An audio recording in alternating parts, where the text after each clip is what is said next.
चलो भाई, आज की वीडियो शुरू करते हैं। आज ना हम चेस के बारे में बात करेंगे और चेस का एक्सरसाइज। मैंने अपने ना हर एक वीडियो के अंदर ये बात बोलता हूँ कि हमेशा ना यार, अगर आप एक्सरसाइज करते हो ना तो मोस्ट पब्लिक आप ध्यान रखो कि ओल्ड स्कूल ट्रेनिंग को आप फॉलो करो। ठीक है, इसका वजह ये है कि ओल्ड स्कूल ट्रेनिंग ही सिर्फ एक ऐसी थेरेपीज है जिसके अंदर आप अच्छी बॉडी की आपकी स्ट्रेंथ हो जाएगी और आपका मसल अच्छा डेवलप करेगा, अच्छा बिल्ड कर सकते हो आप।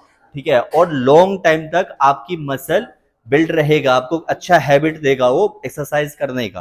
क्योंकि ओल्ड स्कूल ट्रेनिंग ना हम रॉ मूवमेंट के अंदर करते हैं। जितने भी रॉ वर्कआउट आप करोगे ना वो आपको अच्छा इंपैक्ट करेगा। आप जितने भी एक्सरसाइज देखते हो ना, ये आजकल यूट्यूब पे इंस्टाग्राम पे चूतिया झाड़ झाड़ भर के लौंडे होते हैं, झाड़ झाड़ भर उनका मसल पार्ट होता है, भैया ये कर लो ये कर लो ऐसा, और लोग उसको करने लगते हैं। भैया फैसिनेटिंग जितने भी एक्सरसाइज है ना, ये ना एक इजी फॉर्म होता है, ये ना एक इजी मूवमेंट है करने के लिए। समझ गए? जो ओल्ड स्कूल ट्रेनिंग है, जो ओल्ड स्कूल थेरेपीज है, वो एक रॉ मूवमेंट है, और जितना अपने बॉडी को आप रॉ मूवमेंट के अंदर डालोगे ना, आपका मसल उतना अच्छा डेवलप होगा। तो आज हम ना चेस्ट के वर्कआउट के बारे में बात करते हैं, जो वर्कआउट मैं परफॉर्म करता हूँ, जो सर्दियों से वर्कआउट चलता आ रहा है। जो बड़े बड़े बॉडी बिल्डर आपने देखा है ना, जैसे रोनी कोलमैन सर हो गए, कायग्रीन हो गए, जय कटलर हो गया, या बड़े बड़े ओलंपियन जो है अपने पास भी हैं, इंडिया के भी बड़े बड़े अच्छे अच्छे बॉडी बिल्डर हैं जिन्होंने 40-50 साल तक बॉडी बिल्डिंग किया, अभी भी है, अच्छी ट्रेनिंग देते हैं। तो हर कोई बंदा ना जो आपको बड़े बॉडी बिल्डर दिखेगा वो यही इसी ट्रेनिंग को फॉलो करता है, और मैं भी इस ट्रेनिंग को फॉलो करता हूँ। और मैं रेकमेंड करूंगा कि यार, अगर आप किसी भी अगर ऊंचे चुते की वीडियो को देखकर ट्रेन करते हो ना, तो करना बंद करो अगर आपको अच्छा मसल डेवलप करना है तो आज हम ना पहले चेस्ट का वर्कआउट शुरू करने से पहले मैं आपको एक चीज बता दूं। चेस्ट में हमारे 3 हेड होते हैं जो हम ट्रेन करते हैं, राइट। एक तो हमारा अपर फाइबर हो गया, एक मिड हो गया, एक लोअर हो गया। हम ये 3 चीज को ट्रेन करेंगे। अगर किसी बंदे का चेस्ट अगर ग्रो नहीं हो रहा है तो उसका ना एक सबसे बड़ी वजह ये हो सकता है कि मैंने अपने जिम में भी देखा है, बहुत सारे जिम के अंदर मैं ट्रेनर को भी ऐसा करते हुए देखता हूं कि जैसे ही लोग जिम आते हैं ना, चेस्ट का 3 ही फॉर्मेट होता है यार। एक तो आप फ्लाई मूवमेंट के अंदर चेस्ट परफॉर्म करोगे, और बेंच का 3 फॉर्मेट होता है, एक होता है इंक्लाइन, डिक्लाइन और फ्लैट। इसके ऊपर हम परफॉर्म करते हैं। तो कहने का मतलब ये है कि अगर आपका चेस्ट राइज नहीं हो रहा है ना, तो इसका सबसे बड़ी वजह ये हो सकता है कि आप ना प्रेस मूवमेंट ज्यादा करते होंगे और आप फ्लाई मूवमेंट कम करते हो। जबकि चेस्ट के अंदर एक मैक्सिमम स्ट्रेच जो आता है ना, डेप्थ जो होता है, वो फ्लाई मूवमेंट से आता है। तो आपको फ्लाई मूवमेंट भी उतना ही करना है और चेस्ट का भी प्रेस मूवमेंट भी आपको उतना ही करना है। दोनों मिलाकर के आप खुद का एक एक्सरसाइज रूटीन डिजाइन करो, जिसके अंदर कम से कम 5 एक्सरसाइज हम लेंगे और हम अपने तीनों हेड को ट्रेन करेंगे, अपर मिड लोअर का, राइट। तो मैं आपको ना अपना एक्सरसाइज रूटीन दिखाता हूं, जो मैं परफॉर्म करता हूं वो वाला। देखो सारे हर एक बॉडी पार्ट का ना यार एक ऐसा एक्सरसाइज होता है जो कभी भी आपको स्किप नहीं करना चाहिए। हर बॉडी पार्ट का, जैसे थाई हम ट्रेन करते हैं, इसके अंदर स्क्वाट होता है जो कभी आप स्किप मत करो। अगर आप शोल्डर लगाते हो तो बार बार मिलिट्री प्रेस होता है जो आपको कभी भी स्किप नहीं करना चाहिए। तो हर एक बॉडी पार्ट जब आप ट्रेन करते हो ना कोई एक एक्सरसाइज ऐसा होता है जो आपको कभी भी स्किप नहीं करना चाहिए। वैसे हाँ, आज हम चेस्ट की बात कर रहे हैं। चेस्ट में ना जो हमारा अपर चेस्ट है, जो हमारा अपर पैक है ना, इसको आप हमेशा ट्रेन करो, इसको आप स्किप नहीं कर सकते। आप किसी और एक्सरसाइज को, सपोज करो आप जिम गए, आपके पास टाइम नहीं है, या 20 मिनट 25 मिनट ट्रेन कर पा रहे हो, या सपोज करो कि आप किसी और फॉर्मेट में ट्रेन करते हो जिसमें आप पर डे 3 से 4 मसल मास को ऐड करते हो। किसी भी फॉर्मेट में आप अगर ट्रेन करो, लेकिन आप चेस्ट की ट्रेनिंग करते हो ना, तो चेस्ट में हमेशा अपर पैक जो होता है, मेरा अपर चेस्ट ना, इसको आप डेफिनेटली ट्रेन करोगे। इसको आप स्किप नहीं कर सकते। अपर बॉडी पार्ट का और चेस्ट का ना, जो हमारा अपर पैक है, ये सबसे इंपॉर्टेंट मसल पार्ट है, इसको डेफिनेटली आपको ट्रेन करना ही चाहिए। तो हम अपर चेस्ट से शुरू करते हैं। पहली बात तो मैं आपको एक चीज बताता हूं, ये ना बड़ी बकचोदी चल रही है आजकल, जो हमारे भैंचोद ये इंडिया वाले हैं सर, हर को ये बकचोदी आपको मिलेगा। देखो ये इंक्लाइंड बेंच है जिसको हम अपर चेस्ट अपना परफॉर्म करते हैं। इसके अंदर मैंने पहले भी एक वीडियो बनाया था। लोग सारा लॉजिक ये देते हैं कि आप इसको ना 60 या 65 डिग्री रखो और उसके बाद आप इसके ऊपर डंबल प्रेस परफॉर्म करो, और उसका रीजन लोग ये बताते हैं कि अगर आप ऐसा करोगे तो आपके शोल्डर मसल पे कम आएगा और मैक्सिमम आपके चेस्ट को हिट करेगा। 65 डिग्री रखने का रीजन इसके पीछे का ये बताते हैं। अगर मान के चलो कि मैं 65 डिग्री के एंगल पर अपने चेस्ट को ट्रेन करूंगा ना, तो मेरा ओवरऑल चेस्ट मेरा ट्रेन होगा। जबकि इंक्लाइंड बेस के ऊपर जब भी हम कोई एक्सरसाइज करते हैं तो ये स्पेशली हमारे अपर पैक्स के लिए ही होता है, ना कि पूरे चेस्ट के लिए। अगर मेरे को अपना पूरा चेस्ट ट्रेन करना होगा ना, तो इससे अच्छा है 65 से अच्छा है कि मैं अपने आप को फ्लैट बेंच के ऊपर ट्रेन करूंगा, चाहे डंबल लगाऊं चाहे मैं रॉड लगाऊं। तो कहने का मतलब यह है कि जब भी आप अपर चेस्ट को टारगेट करते हो, अपर फाइबर को ना, तो इसको आप हमेशा हाइयर इंक्लाइंड पे लगाओ। हाइयर इंक्लाइंड जो होगा उसके ऊपर ही आपको चेस्ट प्रेस लगाना है। मैं आपको टेक्निक बताता हूं करने का, जिससे ना आपका कभी भी शोल्डर हिट नहीं करेगा। शोल्डर हिट कैसे करता है उसका रीजन मैं आपको बताता हूं, क्यों करने लगता है हिट। और यार एक और आपको यूनिक चीज मैं बताता हूं, कभी भी ना कोई भी एक्सरसाइज आप परफॉर्म करते हो ना भैया, तो आप ना एक चीज हमेशा नोटिस क्या करो यार, आप ना उसी डंबल से वर्कआउट करो जिस डंबल को ना आप सेल्फ लिफ्ट कर सकते हो। अगर पहला ही सेट में लिफ्ट करने के टाइम में ही अगर आपको कोई पर्सन हेल्प कर रहा है या पकड़ करके आपको उठा रहा है ना, तो वो वर्कआउट ना, वो डंबल आपके लिए सफिशिएंट नहीं है, तो उससे वर्कआउट आप मत किया करो। जब आप खुद किसी डंबल को लिफ्ट करोगे ना, तो आपको एक अलग लेवल का कॉन्फिडेंस मिलेगा, उससे ऑटोमेटिकली आपके 5 से 7 रेपिटेशन निकलेंगे। और रेपिटेशन बड़ा इंपॉर्टेंट है, इसके टॉपिक में भी आपको बात करूंगा, मैं आपको समझाऊंगा मैं। तो पहले मैं आपको ये टेक्निक दिखाता हूं कि किस अकॉर्डिंग करने से मेरे शोल्डर को पेन फील नहीं होगा या मेरा शोल्डर इंजर्ड होने का कोई चांस नहीं है। देखो मैं डंबल लिफ्ट करूंगा, पहले ना एक चीज आप देखो, हम जब भी कोई चेस्ट का प्रेस मूवमेंट करेंगे ना, तो ये में जो मेरा है रियल डेल्ट का मसल जो है ना, इसको मेरे को कॉन्ट्रैक्ट रखना है पीछे के साइड, ऐसे लाइक दिस। अपने रियल डेल्ट को मेरा जो ट्रैप्स के मसल है उसके साथ मेरे को अलाइन करके रखना है, ऐसे रखना है, इसको इस एंगल में नहीं रखना है। अगर मैं इसको इस एंगल में रखूंगा ना, तो कोई अगर मूवमेंट में परफॉर्म करूंगा तो उसमें मेरा रियल डेल्ट भी इन्वॉल्व होगा, फिर मेरा अपर चेस्ट के ऊपर लोड कम आएगा, किस चेस्ट के किसी पार्ट पे लोड कम आएगा। तो पहला चीज ये करना है कि आपको ना अपना जो रियल डेल्ट है इसको अपने ट्रैप्स मसल के साथ अलाइन करना है। ये हमारा पोस्टर, ऐसे पोस्टर होना चाहिए। और आपने एक चीज हर किसी के मुंह से सुना होगा, कोई भी आपको बंदा चेस्ट का अगर वर्कआउट बताता है तो वो ये बोलता है कि भाई आर्च मेंटेन करो, है ना, अपने जो आपके रियल डेल्ट है उसके उससे लेकर के और आपका ग्लूट के बीच में आर्च मेंटेन करने के लिए। आपने सुना तो होगा ये, इसका रीजन मैं आपको बताता हूं ऐसा क्यों करना पड़ता है। जब आप बॉडी के अंदर एक आर्च मेंटेन करोगे ना, तो मैं चेस्ट का मसल परफॉर्म कर रहा हूं, तो जब मैं बॉडी से मसल को हिट करूंगा चेस्ट से, या अप करूंगा या डाउन करूंगा ना, और मैंने आर्च मेंटेन किया हुआ है, तो चेस्ट से नीचे का जो बॉडी पार्ट है ना, वो मेरे को किसी टाइप का हेल्प नहीं देगा। मतलब चीट करने में मेरे लोअर बॉडी पार्ट का कोई रोल नहीं है, तो मेरी बॉडी कम चीट करेगी। इसका रीजन ये है आर्च मेंटेन करने का। और आप आर्च मेंटेन नहीं करोगे, सपोज को आपने अगर फ्लैट ऐसे बैठे हो, तो जब भी अगर आपकी बॉडी चीट करने के मोमेंट में आई, हमारा बॉडी बहुत चालाक होता है, अगर हमसे वेट नहीं लगता है ना, तो बॉडी हर एक एंगल से चीट करने लगती है। तो आर्च अगर मैं मेंटेन नहीं करूंगा तो हो सकता है मेरी बॉडी ज्यादा चीट करे। तो आर्च आपको मेंटेन करें, तो हम समझ गए। डंबल को आप नॉर्मल पुल करो, अपने ट्रैप्स मसल को, रियल डेल्ट को आप कंबाइन करो अपने ट्रैप्स मसल के साथ। और एल्बो को ना, एल्बो का एंगल आपको ऐसे नहीं रखना है, 90 डिग्री पर रखना है। एल्बो आप थोड़ा सा ना अंदर के साथ टक करो, आप पीछे और कॉन्ट्रैक्ट करो। देखो एल्बो मेरा पीछे है, एल्बो मेरा अंदर के साइड है, ना कि बाहर के साइड। तो एल्बो को आप अंदर के साइड रखो और कॉन्ट्रैक्ट करो, फिर एल्बो अंदर के साइड रखो और कॉन्ट्रैक्ट करो आप।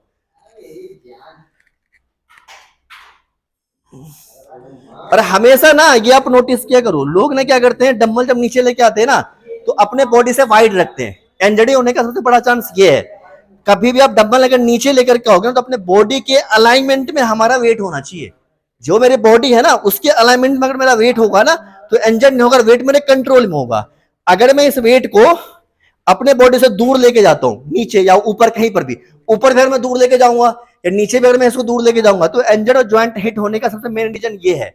तो वेट को हमेशा अपने बॉडी के अलाइन लेके आना है और पुल करना है, कॉन्ट्रैक्ट करना है।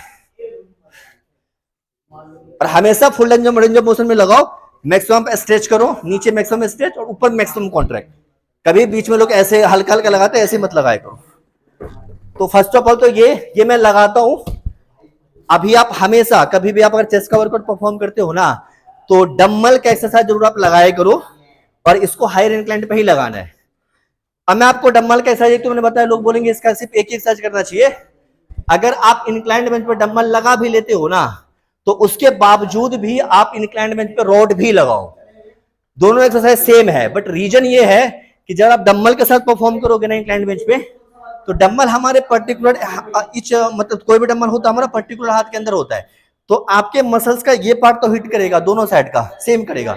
लेकिन जो हमारे अपर चेस्ट का लाइन है ना, ये आपका अच्छा खुल के आएगा इंक्लाइंड बेंच पे रॉड लगाने से। तो पहले तो आप डंबल लगाओ। अगर आप डंबल सपोज करो कि आप दोनों में से कोई एक ही एक्सरसाइज अगर करना चाहते हो, दो के लिए एनर्जी नहीं, आपके पास है, टाइम नहीं है, तो आप डंबल को स्किप कर सकते हो, बट रॉड को कभी स्किप मत करो।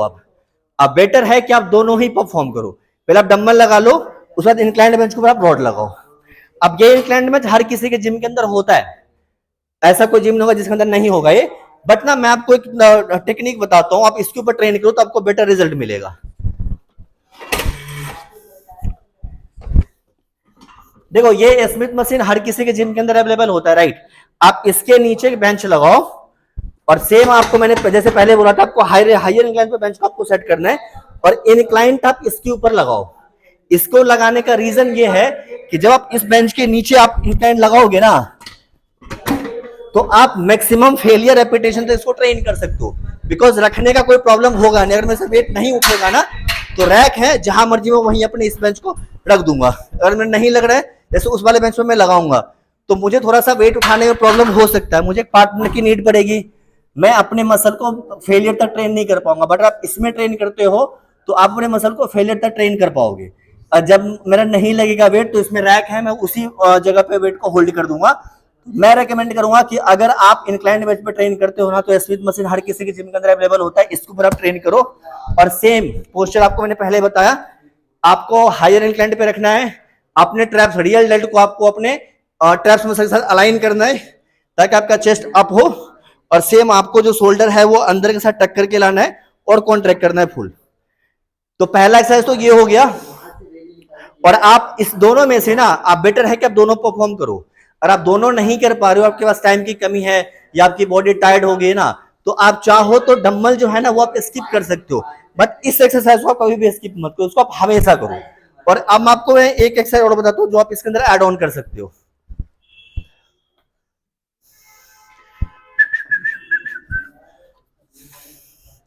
एक तो डम्बल आना, आप सिंगल एक्सरसाइज करना, आप डम्बल को सुपर सेट में मत करना आप, या डम्बल के साथ भी इस एक्सरसाइज को आप ऐड कर सकते हो। इसमें से अगर इंक्लाइंड बेंच पे रॉड लगा रहे हो आप, चाहे डम्बल लगा रहे हो ना, इस दोनों एक्सरसाइज में ना ये एक्सरसाइज ऐड करना आप सुपर सेट में, ठीक है। करना आपको नॉर्मल ये है, जैसे हम नॉर्मल लगाते हैं ना केबल क्रॉस पे अपर चेस्ट के लिए, वैसे आपको डम्बल से लगाना है। नॉर्मल न्यूट्रल कंडीशन में नीचे लेकर के आना है और कॉन्टेक्ट ऊपर के साइड करना है। ये मैं आपको डम्बल में ना लगाने का रीजन सिर्फ इतना बता रहा हूं, केबल क्रॉस का ना अक्सर जिम के अंदर जो मशीन होता है ना, ये होता है वाइड एंगल वाला, मतलब ज्यादातर जिम के अंदर जो मशीन होते हैं वो इस एंगल का होता है। और जो मैंने आपको अपर बताया ना ये फ्लाई मूवमेंट में केबल क्रॉस में लगाने के लिए, वो उसके लिए ये मशीन कंफर्टेबल नहीं है। जो भी शेप का मशीन आता है ना, क्लोज वाला जो मशीन आता है, उसके अंदर ये चीज आप परफॉर्म कर सकते हो, बट ये मशीन के अंदर ये कंफर्टेबल एक्सरसाइज नहीं है। तो अगर आपके जिम के अंदर वो भी शेप वाला अगर केबल क्रॉस है तो उसके अंदर आप परफॉर्म करो। अगर ये वाला आपके जिम के अंदर मशीन है ना, तो फिर आप इसको स्किप करके डम्बल जो मैंने आपको बताया इंक्लाइंड बेंच पे डम्बल ही लगाओ आप। एक तो एक्सरसाइज ये हो गया, ये हमारा पहला एक्सरसाइज है। हम 5 टोटल एक्सरसाइज करेंगे और तीनों हेड को हम ट्रेन करेंगे, अपर, मिड और लोअर। दूसरा हम लगाएंगे फ्लैट। फ्लैट मैं आपको करके दिखाता हूं, और फ्लैट भी आप कोशिश करना है कि हम इसी के ऊपर लगाएं।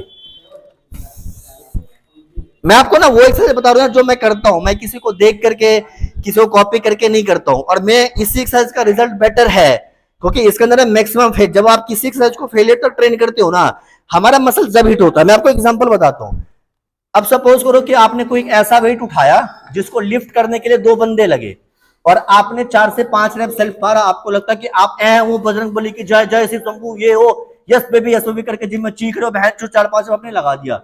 मसल ग्रो करने का ना, मसल हाइपोथेरेपीज का ना 4 से 5 सेट रेपिटेशन लगाने का कोई लिंक ही नहीं है। जो मेरे मसल टिश्यू है ना, जब 6-7 रेप से ऊपर जाएगा ना, तो मेरा मसल टिश्यू ब्रेक होना स्टार्ट होगा। मसल का एंगल ना ऐसे होता है, मसल एक दूसरे के साथ अलाइन होते हैं, ज्वाइंट होते हैं। जब टिश्यूज मेरे ब्रेक होंगे ना, जब मसल्स मेरा ब्रेक होगा, और फिर मैं अपने डाइट से, अपने नींद से, रिकवरी से जब मसल को रिकवर करूंगा, मसल मेरा जब ग्रो होता है। ये मैंने आपको हिंदी में बताया, कोई आपको दूसरे का इंग्लिश में बताया तो आपको जल्दी समझ में आ जाता है लोगों को। तो कहने का मतलब ये है कि जब आप 8 से 10 रेपिटेशन के अंदर आप अपने मसल को ट्रेन करते हो ना, तो वो एक्सरसाइज आपके लिए काम का है। आप अगर 3 रेपिटेशन लगा दोगे, वो बजरंग बली के जय यस बेबी ओ करके लगा दोगे ना, उससे अच्छा भैया घर पे ना सो जाओ। सच बता रहा हूं मैं, बॉडी कम से कम रिलैक्स तो रहेगा। मां चुदाए बहन तो जिम में आए तुम बकचोदी करने सच है। मैं सच बता रहा हूं, अगर मेरा भाई जिम हो ना और मेरे जिम में कोई बंदा ऐसा बकचोदी करे, मैं मार के भगा दूंगा उसको। चलो खैर, आउट ऑफ टॉपिक वाली बात है। मैं आपको वेट के ऊपर भी बताऊंगा एक बार कैसे ट्रेन करना चाहिए। तो इसमें ना यार सेम हम ऐसे जो मेरा ग्रिप है ना, वो वाइड नहीं रखेंगे, हम ग्रिप को अपना क्लोज रखेंगे इस मशीन के ऊपर परफॉर्म करेंगे तो। और इसको नीचे कहां तक लेके आना था, जो मेरा निप्पल्स है ना, निप्पल के हल्का से ऊपर लेके आऊंगा, लोअर चेस्ट पे नहीं लाऊंगा मैं, निप्पल के हल्का ऊपर लेके आना और पुश करना है।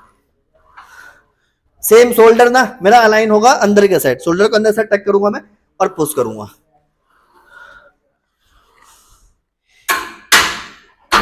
ओके भाई साहब, ये दूसरा एक्सरसाइज हो गया। मैं आपको एक चीज बताना भूल गया यार, देखो इंक्लाइंड बेंच में ना हर कोई बंदा सेट करता है। आपने बहुत सारे बंदे को देखा होगा, कोई इंक्लाइंड बेंच में ज्यादा नीचे लेकर के आता है, कोई ऊपर लेकर आता है, कोई बोलता है कि यहां तक लेके आना है। तो एग्जैक्टली आपको लाना कहां तक है मैं आपको वो चीज बताता हूं एक बार। इंक्लाइंड में जब हम परफॉर्म करेंगे ना, तो जो मेरा ग्रिप है, जो मेरा हाथ है ना, वो मेरे ना जो शोल्डर का जो ये मेरा फ्रंट डेल्ट है ना, जहां से मेरा फ्रंट डेल्ट स्टार्ट होता है, ये ग्रिप यहाँ पे आना चाहिए, ना तो ज्यादा नीचे आना चाहिए, ना तो ज्यादा ऊपर आना चाहिए, बिल्कुल यहाँ पे नहीं आना चाहिए। जो मेरा ग्रिप का एंगल है ना, जब मैं नीचे लेके आऊंगा तो मेरा जो ग्रिप है ये मेरे शोल्डर का फ्रंट हेड है, उस फ्रंट हेड के सामने जहां से मेरा फ्रंट हेड स्टार्ट होता है वहां आना चाहिए दोनों ग्रिप। ऐसे देखो ये फ्रंट हेड पे आ रहा है, ना नीचे ना ऊपर है, इतना आपको नीचे लेकर के आना है, कोई बहुत ज्यादा नीचे लेकर के नहीं आना है। तो ये मेरा दो एक्सरसाइज हुआ, एक मैंने बताया आपको फ्लैट सॉरी इंक्लाइंड बेंच, और दूसरा हम ट्रेन करेंगे फ्लैट बेंच।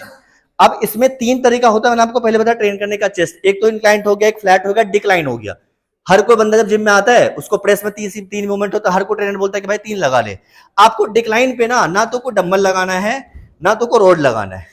इसका रीजन मैं आपको बताता हूं क्यों। हमने 2 मूवमेंट प्रेस के अंदर हमने अभी बताया, 2 मूवमेंट था प्रेस मूवमेंट का। अगर मैं सारी मूवमेंट प्रेस मूवमेंट ही लगाऊंगा ना, तो मैं अपने फ्लाई में ना एनर्जी बचा ही नहीं पाऊंगा। और फ्लाई मूवमेंट आपके चेस्ट को राइज करने का ना सबसे अच्छा तरीका है, इसके अंदर हमें एक अच्छा डेप्थ मिलता है, मैक्सिमम हम अपने मसल को स्ट्रेच करते हैं। तो जितना प्रेस मूवमेंट जरूरी है उससे कहीं ज्यादा फ्लाई मूवमेंट आपके चेस्ट को राइज करने के लिए इंपॉर्टेंट है। तो हम ना डिक्लाइन बेंच के अंदर हमारा लोअर चेस्ट ऐड होता है, राइट। मैं आपको दूसरा एक्सरसाइज बताऊंगा जिसके अंदर हम अपने लोअर चेस्ट को हिट करेंगे, बट हम डिक्लाइन पे प्रेस नहीं करेंगे। पहली बात देखो, 2 एक्सरसाइज था, और तीसरा एक्सरसाइज हम परफॉर्म करेंगे ये। मैंने पहले भी ना एक वीडियो बनाया था, वीडियो मैंने बोला था कि आप ना मैं आपको बताऊंगा अभी, इंक्लाइंड बेंच में ना बहुत सारे बंदे डंबल फ्लाई करते हैं। डंबल फ्लाई क्यों नहीं करना चाहिए उसका रीजन मैं आपको बताऊंगा। डंबल फ्लाई कभी भी मत करो आप, इंक्लाइंड बेंच पे हर कोई डंबल फ्लाई दिखाता है ना, वो मत करो आप। हर किसी के जिम के अंदर भैया ये मशीन बना हुआ है। और एक छोटी सी बात मुझे बताओ, अगर कोई एक्सरसाइज करने के लिए किसी कंपनी ने या किसी जिम वाले ने लाख 1.5 लाख का मशीन लगाया हुआ है, तो ये भाई बेवकूफ थोड़ी है बंदे। तो कभी भी ना अगर आपके जिम के अंदर कोई भी अगर मशीन अवेलेबल है ना, पहला प्रायोरिटी आप उसको दो। अगर मशीन अवेलेबल नहीं है तो हम ऑल्टरनेट में कुछ ये कर सकते हैं। तो हम पैकडेड फ्लाई लगाएंगे, फ्लाई का हमारा पहला एक्सरसाइज है। अब पैकडेड फ्लाई में ना हर कोई बंदे को आपने देखा होगा इस एंगल से लगाता है, ऐसे हाथ अंदर के साइड होते हैं, ऐसे लगाता है। ये मूवमेंट बिल्कुल गलत है। अगर मैं अपने हाथ को इस अकॉर्डिंग लेकर के आऊंगा ना, तो मेरा मसल का ना ये पार्ट स्ट्रेच हो रहा है, ये बाइसेप्स के अलाइन वाला पार्ट स्ट्रेच हो रहा है, और मेरा लोअर चेस्ट का भी, अपर चेस्ट इधर से निकल के थोड़ी आएगा यार। अपर चेस्ट का जो ज्वाइंट मसल है वो ये है, जो मेरा शोल्डर है, शोल्डर का जो मेरा फ्रंट हेड है ना, वहां पे इसका मसल अलाइन होता है। तो पहली बात तो ये कि हम इसको पूरा वाइट एंगल में रखेंगे। मैंने पहले एक वीडियो में बताया था, अगर आप कोई फ्लाई मूवमेंट लगाते हो ना, और फ्लाई मूवमेंट के अंदर अगर मेरा शोल्डर मसल है या एल्बो का मसल है, अगर मेरा दोनों ही मसल इन्वॉल्व होगा, सपोज करो कि मैं ऐसे लगा रहा हूं, मेरा शोल्डर भी इन्वॉल्व हो रहा है और मेरा एल्बो भी इन्वॉल्व हो रहा है, तो ये ना कंपाउंड मूवमेंट हो जाता है। जब मेरा एक ज्वाइंट से एक से ज्यादा ज्वाइंट अगर मेरे मसल्स के अंदर ऐड होगा एक्सरसाइज के अंदर, तो ये कंपाउंड मूवमेंट होगा। बट मेरे को फ्लाई का चेस्ट में फ्लाई का कोई भी मूवमेंट आप परफॉर्म करोगे ना, तो हमें आइसोलेशन मूवमेंट के अंदर परफॉर्म करना, ना तो कंपाउंड मूवमेंट के अंदर। मतलब सिर्फ हमारे को एक ही ज्वाइंट यूज करना है, दूसरा ज्वाइंट इन्वॉल्व नहीं होना चाहिए। आपने कभी यार अगर आपको वर्कआउट का सेट टेक्निक सीखा हो ना, तो अच्छे अच्छे बंदों को फॉलो किया करो यार, उती चुती को मत किया करो भैंचो। कभी शिवम सर का वीडियो देखना, आपको वर्कआउट से को नॉलेज चाहिए तो पहली बात तो ये कि लोग बहुत सारे बंदे इसके अंदर आजकल ज्ञान फील्ड है कि आगे बैठोगे तो आपका अपर चेस्ट आएगा, फिर थोड़ा पीछे बैठोगे तो लोअर चेस्ट आएगा, नीचे पकड़ोगे तो अपर मिड चेस्ट बनेगा। लोअर कुछ नहीं बनेगा। वैसे बता रहा हूँ, मेरे को गंदी गंदी गाली निकलती यार। ये जो मशीन है ना, इसके ऊपर हम जब अपने चेस्ट को परफॉर्म करेंगे ना, तो ओवरऑल मैंने अपनी और भी वीडियोस के अंदर मैंने बता रखा है यार। देखो जो बड़े बड़े बॉडी बिल्डर है ना, ओलंपिया लेवल के, इंडिया वाले तो छोड़ ही दो बहनचोद को, जो बड़े बड़े बॉडी बिल्डर है ना, जब वो लोग कंपटीशन खेलते हैं तो उनको कॉम्पिटिटर में किसी का अपर फाइबर स्ट्रांग है, लोअर फाइबर स्ट्रांग है, तो वो लोग पर्टिकुलर उस मसल पार्ट को ट्रेन करता है जिसका जो पर्टिकुलर फाइबर, एक छोटा सा फाइबर स्ट्रांग नहीं है ना, वीक है, उसको लोग ट्रेन करते हैं। आप कभी भी किसी एक्सरसाइज को परफॉर्म करते हो ना, तो एक मेच्योर वेट लेकर के और एक्सरसाइज को सिंपल वे में परफॉर्म करो, मैच्योरली आपके हर एक मसल को ट्रेन करेगा। और ये जो एक्सरसाइज है फ्रंट डेड फ्लाई का जो एक्सरसाइज होता है ना, ये हमारे अपर चेस्ट के लिए होता है। मोस्ट पब्लिक जो भी हम फ्लाई मूवमेंट का एक्सरसाइज करते हैं आइसोलेशन मूवमेंट के अंदर, ये हमारे अपर चेस्ट के लिए होता है। तो वाली बकचोदी पे ध्यान मत दो। आप इसके लाइन होकर के बैठो, थोड़ा सा आर्च बनाओ, और इस मूवमेंट को ना मैंने पहले बताया ऐसे लेकर के नहीं आना है, पूरा स्ट्रेच करो, अपने शोल्डर को ना थोड़ा सा ऊपर के साथ ट्विस्ट करो, आप ये देखो, ठीक है। अब मेरा जो एल्बो का मसल है ये इन्वॉल्व नहीं होगा, मैं सीधा इसको आगे लेकर के आऊंगा।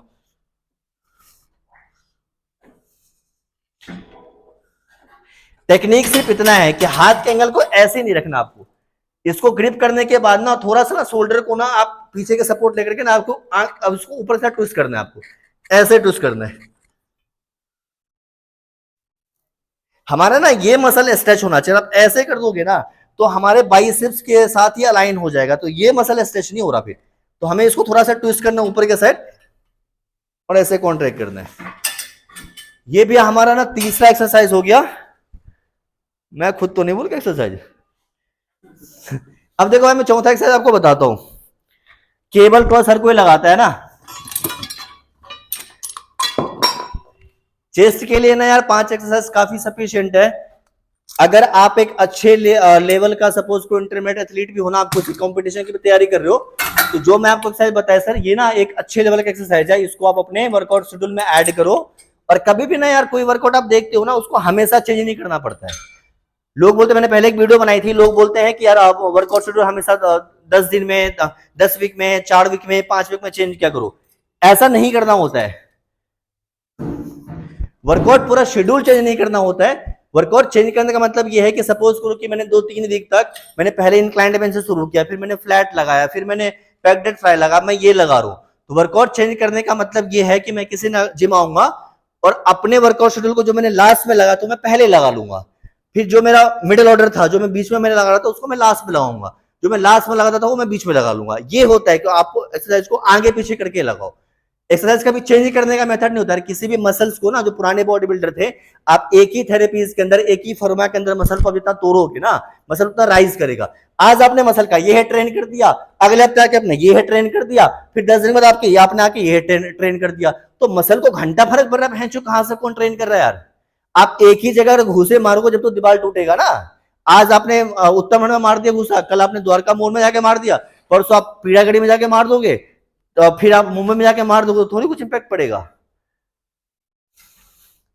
चलो भाई, तो आज ना हम ये लगाएंगे केबल क्रॉस। अब इसके अंदर बहुत बकचोदी है, केबल क्रॉस के अंदर बहुत सारे ज्ञान के चौदह आपको मिलेंगे। जो यहाँ पे बहुत सारे के बेंच लगाते हैं और उसके ऊपर आप एक्सरसाइज करते दिखाएंगे, प्रेस मूवमेंट या फ्लाई मूवमेंट। आप फॉलो करने वाले बंदों को ना मैं एक चीज पूछता हूँ, ये बहनचोद जो एक्सरसाइज बेंच लगा के बंदा परफॉर्म कर रहे हैं ना भैया, ये बहुत सारे कि हमारे पास ऐसा जो मशीन है ना, इसके साथ एक मशीन आता है जिसके अंदर बेंच ना अलाइन होता है। बेंच परमानेंट उसके अंदर फिक्स होते हैं, बाहर के हर एक जिम के अंदर वो मशीन होता है, उसके अंदर परफॉर्म किया जाता है। हमारे पास उतनी हमारे बस की तो है नहीं बहनचोद कि बाहर का कोई मशीन लाके हम लगा लेंगे। यहाँ पे जो मशीन आते भी हैं वो भी साला कॉपी आते हैं उसका। तो वो जब आपके पास मशीन अवेलेबल हो जिसके अंदर बेंच अलाइन होता है, उसके ऊपर आप प्रेस मूवमेंट फ्लाई मूवमेंट करोगे तो आपको इंपैक्ट पड़ेगा। अगर आपके जिम के अंदर कुछ स्टेप का मशीन है या भी शेप का मशीन है जिसके अंदर बेंच अलाइन नहीं है, तो फिर बकचोदी मत करो। जो हमारे पास साधन उपलब्ध है उसमें एक्सरसाइज करो। अब इसमें मैं जो फ्लाई मूवमेंट करूंगा, मैंने आपको पहले बताया था कि हम ना डिक्लाइन बेंच नहीं करेंगे। तो डिक्लाइन बेंच लोग अपने लोअर चेस्ट के लिए करते हैं, राइट। मैं आपको ये जो एक्सरसाइज बता रहा हूं ना, और आप ये अपने वर्कआउट शेड्यूल में ऐड करोगे तो 2 फायदा है। एक तो फायदा ये है कि बहुत सारे फीमेल को भी प्रॉब्लम होता है अंडर आर्म्स के फैट का, तो ये आपका बिल्कुल 0 हो जाएगा। 1 से 1.5 महीने के अंदर अंडर आर्म्स का बिल्कुल चिपक जाएगा अंदर। और सेम मैंने जैसा पैक्ड डेड फ्लाई के लिए बताया था वैसे वो करना है। हमें आइसोलेशन मूवमेंट के अंदर परफॉर्म करना है। मतलब ये हुआ कि हमें अपना दोनों ज्वाइंट ऐड नहीं करना, एल्बो और मेरा जो ये है क्या कहते हैं शोल्डर, दोनों ऐड नहीं करना, ऊपर लेके जाना है। और सेम ऐसे जैसे ऊपर लेके जा रहा हूं वैसे ही मेरा ये फोल्ड है ना एल्बो, ऐसे ही रहेगा नीचे भी।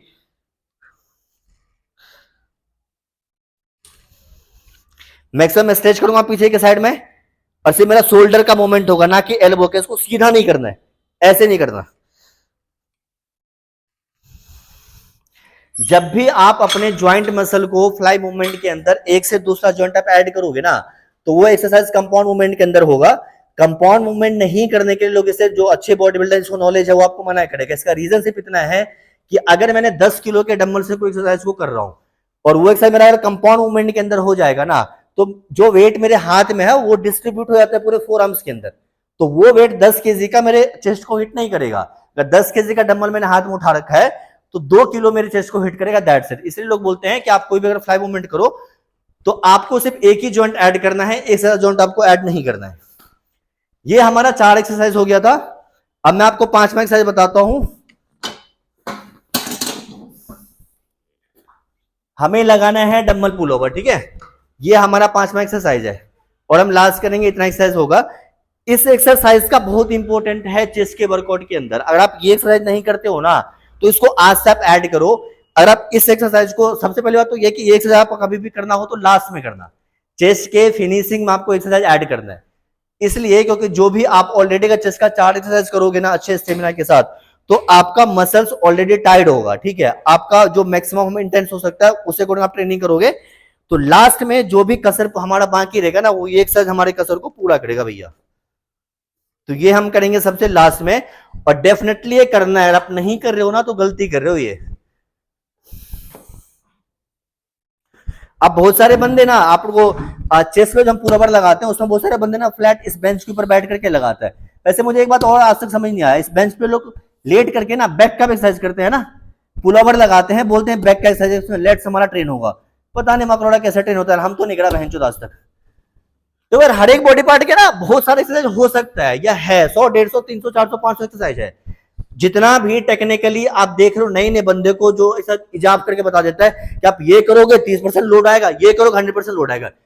भौसड़ी के जो बंदे आज से 50 साल पहले, 40 साल पहले 120 केजी, 30 केजी, 150 केजी का मसल मास लेकर के ओलंपिया खेल गया, वो सब ये एक्सरसाइज करते थे। जब से ये फैसिलिटी एक्सरसाइज वाले बंदे करने के लिए आए हैं ना, 60 किलो, 50 किलो, 70 किलो के कैटेगरीज में बंदे खेल रहे हैं। सबसे बड़ी बात है भैया मसल बनाना। आप 120 केजी का बंदा जो वर्कआउट कर रहा है, भाई वो वर्कआउट इंपॉर्टेंट होगा ना। 120 केजी का बंदा जो डाइट ले रहा है वो डाइट इंपॉर्टेंट है ना। 50 किलो का झाड़ बराबर मसल है। 50, अगर कोई बंदे की एज का 30 साल है और 30 साल एज में अगर बंदे की हाइट 5.5 है, 50 केजी अगर बंदे, 60 केजी अगर बंदे का बॉडी वेट है, भाई साहब उसकी हड्डियों का वेट 40 होगा यार। 30 से 40 तो हड्डी का वेट है, भौजरी का 20 केजी तुम्हारे पास मसल है, बकचोद, तुम पेल लो बहन कुछ भी। चलो ये भाई हमारा आउट ऑफ टॉपिक वाली बात है। तो हम लगेंगे पुल ओवर। पुल ओवर में ना एक चीज आपका ध्यान रखना, बहुत सारे बंदे ना जो हमारा सर है ना उसको बेंच के ऊपर टिका के रखते हैं, जस्ट उनका नीचे के साइड होता है, उसके बाद स्ट्रेच करेंगे फिर कॉन्ट्रैक्ट करते हैं, लेकिन ये नहीं करना आपको। पहली बात तो ये लोअर बॉडी हमारा ना ग्रेविटी के लाइंस में होना चाहिए, मतलब लोअर बॉडी हमारा अपर बॉडी से नीचे होना चाहिए, ग्रेविटी के रेंज में मेरा लोअर बॉडी होगा, ठीक है। सपोर्ट के लिए मैं अपने जो मेरा काफ मसल है इसको मैं ग्लूट के साथ अलाइन करूंगा पूरा ऐसे, तो मेरा लोअर बॉडी पार्ट जो है ग्लूट का जो मसल है वो मेरे अपर चेस्ट के पार्ट से नीचे होगा। दूसरी बात ये, जो मेरा गर्दन है इसको मैं बेंच के पीछे के साइड रखूंगा ऐसे, ठीक है। इसको बेंच के ऊपर अलाइन नहीं करना, बेंच के ऊपर अलाइन करोगे चेस्ट मेरा आगे होगा, स्ट्रेच नहीं हो पाएगा। अब सेम आप इसमें भी ना वो नहीं करना, जितना भी फ्लाई मूवमेंट के अंदर हम एक्सरसाइज करेंगे ना, सब हम करेंगे आइसोलेशन मूवमेंट के अंदर। किसी भी एक्सरसाइज को करने के लिए हमें कंपाउंड मूवमेंट में नहीं करना, 2 जॉइंट ऐड नहीं करना। इसमें भी मैं अपना सिर्फ शोल्डर का मसल इन्वॉल्व करूंगा, दैट्स इट। मैक्सिमम स्ट्रेच करना है। लोग ना इसको पीछे के साइड ऐसे स्ट्रेच करते, ऐसे स्ट्रेच नहीं होगा, ये नीचे के साइड स्ट्रेच होगा। मैक्सिमम स्ट्रेच करेंगे और कॉन्ट्रैक्ट ऐसे ही करेंगे।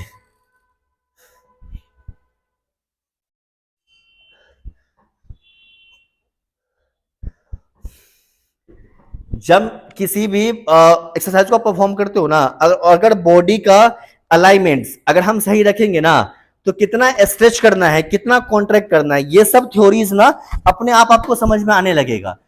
कोई भी ट्रेनर अगर आपको वर्कआउट पकड़ा के एक्सरसाइज डंबल पकड़ा के करवाता है कि भैया ऐसे करो ऐसे करो, आपको कॉन्ट्रैक्शन अगर फील नहीं हो रहा है तो इसका कभी टेंशन मत लो। जब आप रेगुलर वर्कआउट करोगे ना, और जिस दिन आपकी बॉडी खुद बोलने लगेगी, जैसे आपने को डंबल उठाया, आपने चेस्ट प्रेस लगाया, पुल किया आपने और कॉन्ट्रैक्ट किया, और अगर आपको फील नहीं आ रहा है, जिस दिन आपको ये पता चल जाए कि यार जो मैंने ये वाला सेट लगा है ना इसमें पेन नहीं हुआ, जब आपने दूसरे एंगल से लगा उसमें आपको पेन फील होने लगा, उस दिन आपकी बॉडी बन जाएगी। जिस दिन आप अपने मूवमेंट को खुद पकड़ने लगोगे ना, जिसको मसल माइंड कॉन्ट्रैक्शन बोलते हैं, जो हर एक रेपिटेशन में आपका आने लगेगा ना, उस दिन आपकी बॉडी बन जाएगी। पहली बात ये। दूसरी बात ये, किसी भी बॉडी पार्ट को आप ट्रेन करते हो ना, तो फर्स्ट प्रायोरिटी आप ओल्ड स्कूल ट्रेनिंग को दो। ओल्ड स्कूल ट्रेनिंग में आप ट्रेन करो। अगर आप किसी ट्रेनर के साथ हो या कोई ट्रेनर अच्छे कैटेगरीज का है, तो फिर वो जो बोल रहा है उसको फॉलो करो, उससे बेटर को ट्रेनिंग हो नहीं सकता। अगर ट्रेनर आपके साथ में खड़ा नहीं है तो बेटर है कि आप ओल्ड स्कूल ट्रेनिंग ही करो हर एक एक्सरसाइज का। अब ये तो मैंने एक पुल ओवर बताया, ये मेरा, इसके साथ हम सुपर सेट लगाएंगे। एक तो ये, और एक हम लगाएंगे बारबल डिप्स, पैडलर बार डिप्स बोलते हैं इसको। अब इसमें एक चुतियापा और भी है, लोग भौसड़ी के 70 किलो 80 किलो खुद ही होते हैं, 200 किलो वेट डाल के ऐ करते हैं, बम बम बोले हर महादेव करते हैं। देखो, चुतियापा अगर करना है भाई साहब तो जिम में आके कर सकते हो, कोई बात नहीं है, लेकिन घंटा 1.5 घंटा अपने बिजी शेड्यूल में से पूरे दिन के टाइम में एक एक्सरसाइज लास्ट में परफॉर्म करेंगे सुपर सेट के साथ। एक तो वो एक्सरसाइज करेंगे और दूसरा में एक्सरसाइज करेंगे। और हाँ, एक बात और यार, ये एक्सरसाइज ना हमेशा अपने आप बॉडी वेट के साथ किया करो। मेरे को आज तक बहुत सारी एक बात समझ नहीं आया, बहनचोद 70-80 किलो का मैं खुद ही ऊपर से 200 किलो डाल के मैं करते थे, हर महादेव बम बम बोले, ये कोई लॉजिक बनता है क्या? ये एक्सरसाइज हमेशा मैं अपने चेस्ट के वर्कआउट के बाद सबसे लास्ट में करूंगा। कोई लॉजिक ही नहीं बनता कि 5 एक्सरसाइज अगर मैंने एक अच्छे इंटेंस लेवल से ट्रेन किया है ना, तो बॉडी में इतनी एनर्जी बच जाए कि मैं 100 किलो बॉडी वेट चेन में डाल के भैंस फिर एक्सरसाइज को लगाऊंगा, कोई लॉजिक नहीं बनता। तो इसको हमेशा करेंगे हम लास्ट में, और ये करना जरूरी है, ये करो आप। फिजिकल वेट के साथ करना है, कोई वेट का यूज नहीं करना। और मैक्सिमम आपको नीचे आना है इस मूवमेंट के अंदर। लोग ना ऐसे आते हैं, ऐसे आपको नीचे आना है पैरेलली, और ऊपर पुश करना है पीछे के साइड।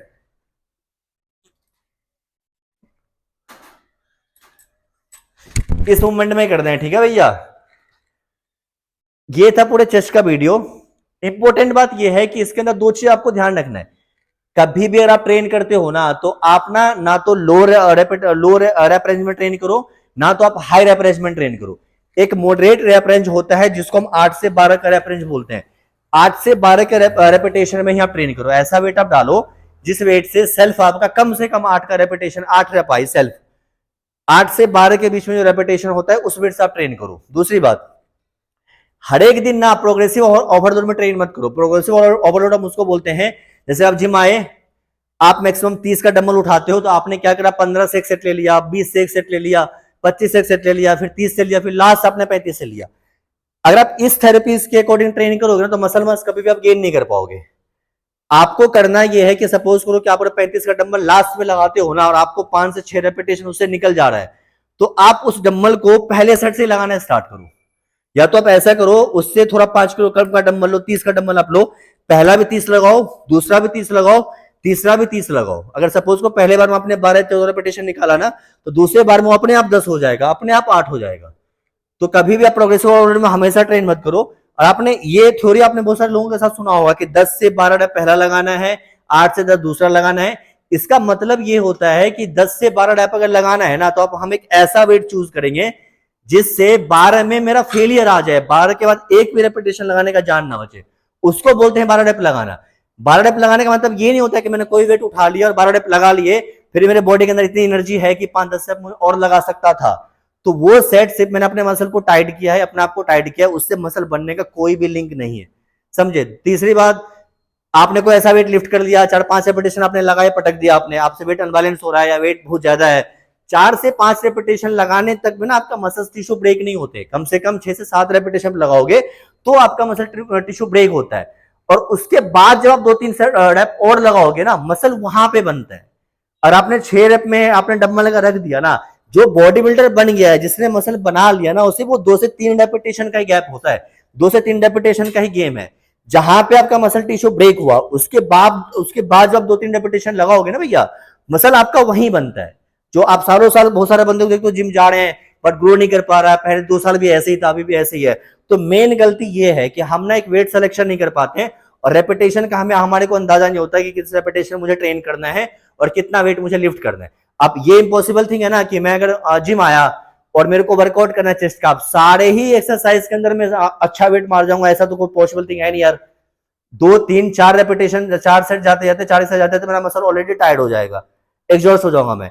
तो अगर मेरे को लास्ट में कोई एक्सरसाइज के अंदर मैं अच्छा वेट अगर नहीं लिफ्ट कर पा रहा हूं, तो वहां पे मैं अपना गेम रेपिटेशन पे डिपेंड करूंगा। एक अच्छा वेट, थोड़ा कम वेट डालूंगा और रेपिटेशन 12 13 14 का मैं निकालूंगा, तो मेरे लिए बेनिफिशियल है। तो ये सब टॉपिक कोई बताएगा नहीं, आप अपने अकॉर्डिंग, अपने स्टेमिना के अकॉर्डिंग आप डिसाइड कर सकते हो। किसी का 12 में फेलियर आ रहा है, हो सकता है आपका 10 में आए। कोई 14 रेपिटेशन ट्रेन करना चाहते हैं, आप हो सकता है 11 रेपिटेशन ट्रेन करो, लेकिन हमेशा 10 से 12 रैप रेंज के अंदर ट्रेन करो। ना तो आपको कम 6 से 8 वाले में जाना है, ना तो 15 से 20 वाले में जाना है, ना तो 12 से 15 ही मत लगाओ। हमेशा 10 से 12 के रैप रेंज में आप ट्रेन करो। अगर लास्ट में कोई एक वेट आपने उठाया जो फेलियर के साइड जा रहा है और उससे आपको 6 से 7 रेपिटेशन निकला, तो कम से कम 10 किलो तक का वेट ड्रॉप करो और उस डंबल से या उस वेट से अच्छा रेपिटेशन लगाओ। वेट ड्रॉप करने का मतलब होता है कि ऐसा वेट आप ड्रॉप करो जो उसी वेट से पूरा फेलियर लगा जाओगे। आपने बहुत सारे बंदों को देखा होगा 2.5 केजी का डाल देते हैं, 12 केजी बाइसेप लगा रहे, 2.5 केजी निकाल ले। उस एक्सरसाइज का कोई फायदा नहीं है। आपने अगर एक बार सपोज को फेलियर आपने लगा लिया 15 रैप और दोनों साइड से 2.5 केजी ही निकला, अगर 5 केजी का ब्रेक है तो वेट वही है। कम से कम एक साइड 5 केजी का ब्रेक होना चाहिए, एक साइड 5 केजी का जंप होना चाहिए। अगर आप 25 डंबल से लगा रहे हो ना, तो अगर आपको वेट जंप करना है तो 25 के बाद 27.5 नहीं हो सकता, 25 के बाद 30 होता है। और आपने 27.5 लगा रहे हो तो बेटर फिर 25 में ट्रेन करो आप। तो ये सब नॉर्मल बातें हैं जो आपकी खुद के ऊपर डिपेंड करता है। आप अपने बॉडी को एनालाइज करो, आपको पता चलेगा। ठीक है भाई, वीडियो थोड़ी लंबी होगी बट पूरा आप देखना, आपको मजा आएगा, अच्छी नॉलेज आपको मिलेगी। और अगर कुछ क्वेरी हो तो आप मुझे कमेंट करके बताना। Thank you so much watching this video. हम ट्राई करेंगे यार अगली वीडियो हम शॉर्ट थोड़ा बनाए। ठीक है भाई, कोई क्वेरी हो तो मुझे कमेंट करना, कमेंट बॉक्स खुला हुआ है, हर किसी को कमेंट का रिप्लाई करता हूँ। फिर मिलते हैं किसी अलग वीडियो में। ओके जी, बाय बाय।